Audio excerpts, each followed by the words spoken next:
பேச விருப்பம் இல்லாதவர்களிடம் எப்படி நடந்துக்கணும் அப்படிங்கிறது இந்த வீடியோவில் சொல்லியிருக்கேன். அதனால் ஸ்கிப் பண்ணாமல் பாருங்கள், பார்த்தா தான் நான் என்ன சொல்லியிருக்கேன்னு புரியும். ஓகேங்களா? உங்கள் கூட பேசவே விருப்பம் இல்லாமல் இருக்காங்க அப்படின்னா அது எதனால் இருக்காங்க, எதுக்காக இருக்காங்க, என்ன காரணம் அப்படிங்கிறத தெரிஞ்சுக்கணும். சரிங்களா? அப்போ இந்த வீடியோ ஃபுல்லாக பாருங்கள், அப்போ தான் என்ன சொல்லியிருக்கேன் அப்படிங்கிறது புரியும். ஓகேங்களா? ஃபஸ்ட்டு ஒன்று வந்து எல்லாருக்கும் உன்னை பிடிக்கணும்னு நீ நினைக்கக்கூடாது. சரிங்களா? நம்ம எல்லாருக்குமே பிடிக்கணும் அப்படின்னு நினச்சோம்னா நம்ம பணமாக தான் இருக்கணும். சரிங்களா? பணத்தை தான் எல்லாருக்குமே பிடிக்கும். அதனால் வந்து எல்லாருக்குமே நம்மளை பிடிக்கணும் அப்படிங்கிற ஒரு எண்ணத்தில் இருக்கக்கூடாது. ஓகேவா? ரெண்டாவது வந்து நான் அன்பை வந்து யார்கிட்டையுமே கேட்டு வாங்கக்கூடாது. நான் அன்பு உங்கள் மேலே செலுத்துகிறேன், நீங்களும் என் மேலே அன்பு காட்டணும் அப்படின்னு யார்கிட்டையுமே அன்பை கேட்டு வாங்கக்கூடாது. சரிங்களா? நெக்ஸ்ட்டு வந்து அக்கறையை சொல்லி பெறக்கூடாது. சரிங்களா? இப்போ வந்து உங்களுக்கு என் மேலே நீங்கள் தான், எனக்கு தான் நீங்கள் எல்லாமே பார்க்கணும், எனக்கு நீங்கள் தான் சம்பாரிச்சு போடணும், நீங்கள் தான் ட்ரெஸ் எடுத்து கொடுக்கணும், உங்களுக்கு என் மேலே அக்கறை இருக்கணும், நான் உங்கள் ஒய்ஃபு, அதனால் நீங்கள் தான் எனக்கு எல்லாமே பார்க்கணும் அப்படின்னு சொல்லிட்டு உங்களோட அக்கறையை வந்து சொல்லி நம்ம வாங்கிக்கக்கூடாது. சரிங்களா? எதுவுமே சொல்லி நம்ம வாங்கக்கூடாது, அவங்களுக்காக தெரியணும். ஓகேங்களா? அடுத்து வந்து என்ன அப்படின்னா காதலி பிச்சை எடுக்கக்கூடாது. அதாவது உண்மையான அன்பு இருக்குது அப்படின்னா அவங்களா காட்டணும். நம்ம வந்து அதை பிச்சையை நம்ம கேட்டு வாங்கக்கூடாது. சரிங்களா? அதுக்கு மதிப்பு இருக்காமல் போயிடும், மதிப்பு இல்லாத அளவுக்கு ஆகிப்போயிடும், மதிப்பே இருக்காது. ஓகேங்களா?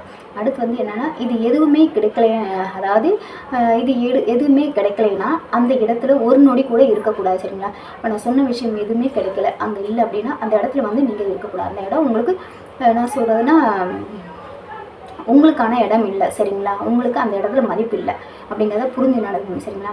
அடுத்து வந்து பேச விருப்பம் இல்லாதவரிடம் வழியினா போய் பேசக்கூடாது. சரிங்களா? நம்ம கூட பேசுறதுக்கு அவங்களுக்கு விருப்பமே இல்லை அப்படிங்கும்போது நம்ம வழியினா போய் பேசக்கூடாது. என் கூட பேசுங்க அப்படின்னு சொல்லிட்டு நம்ம வழியினா பேசணும்னா அந்த இடத்துல உங்களுக்கு மரியாதை இருக்காது. அதனால வந்து அவங்களுக்கு பேச விருப்பம் இல்லைன்னா நம்ம ஒதுங்கி போயிடணும். சரிங்களா? அடுத்து தேடும்போது வந்து ஈஸியாக கிடைக்கக்கூடாது. சரிங்களா? அவங்களுக்கு தேவை அப்படின்னா நம்ம வந்து ஈஸியாக அவங்களுக்கு கிடைச்சிட்டோம் அப்படின்னா நம்மளுக்கு அதாவது அவங்களுக்கு நம்ம மேலே மரியாதை வராது, மதிப்பு கிடைக்காது. சரிங்களா? மதிப்பு இருக்காது. ஏன்னா நம்ம எப்போயுமே அவங்களுக்கு ஈஸியாக கிடைக்கிறோம்ல, அப்போ நம்ம எப்போ கூப்பிட்டாலும் வருவா, எதை சொன்னாலும் நம்ம செய்வோம் அப்படிங்கிற ஒரு எண்ணம் அவங்களுக்கு வந்துடும். அதனால் எப்போயுமே அவங்களுக்கு ஈஸியாக கிடைக்கக்கூடாது. ஓகேங்களா?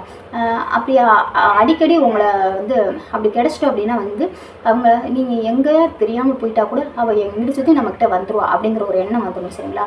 அதை புரிஞ்சுக்கணும். சரிங்களா?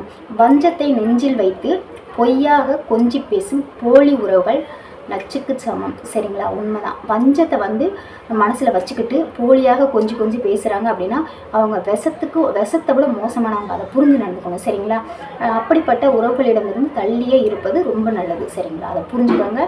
அடுத்து உன் வாழ்வில் சிலர் உன்னை நேசிக்க மாட்டார்கள், உன்னை விட்டு விலகவும் மாட்டார்கள். அது என்னென்னா நம்மளை வந்து நம்ம வாழ்க்கையில் இருப்பாங்க, அவங்க நம்மளை வந்து அன்பை பாசமாக பார்த்துக்க மாட்டாங்க, பேச மாட்டாங்க, ஆனால் வந்து நம்மளை விட்டு விலகும் போக மாட்டாங்க. அப்படிப்பட்டவங்க வந்து அட்டைப்பூச்சி மாதிரி நம்மகிட்ட ஒட்டிக்குவாங்க. அதாவது நம்மளை வாழவும் விடாமல் சாக விடாமல் அவங்க கூடவே இருந்து டார்ச்சர் பண்ணுறது. அப்படிப்பட்டவர்கள் இருக்காங்க அப்படின்னா அவங்கள விட்டு விலகி இருக்கிறது தான் நல்லது. ஓகேங்களா?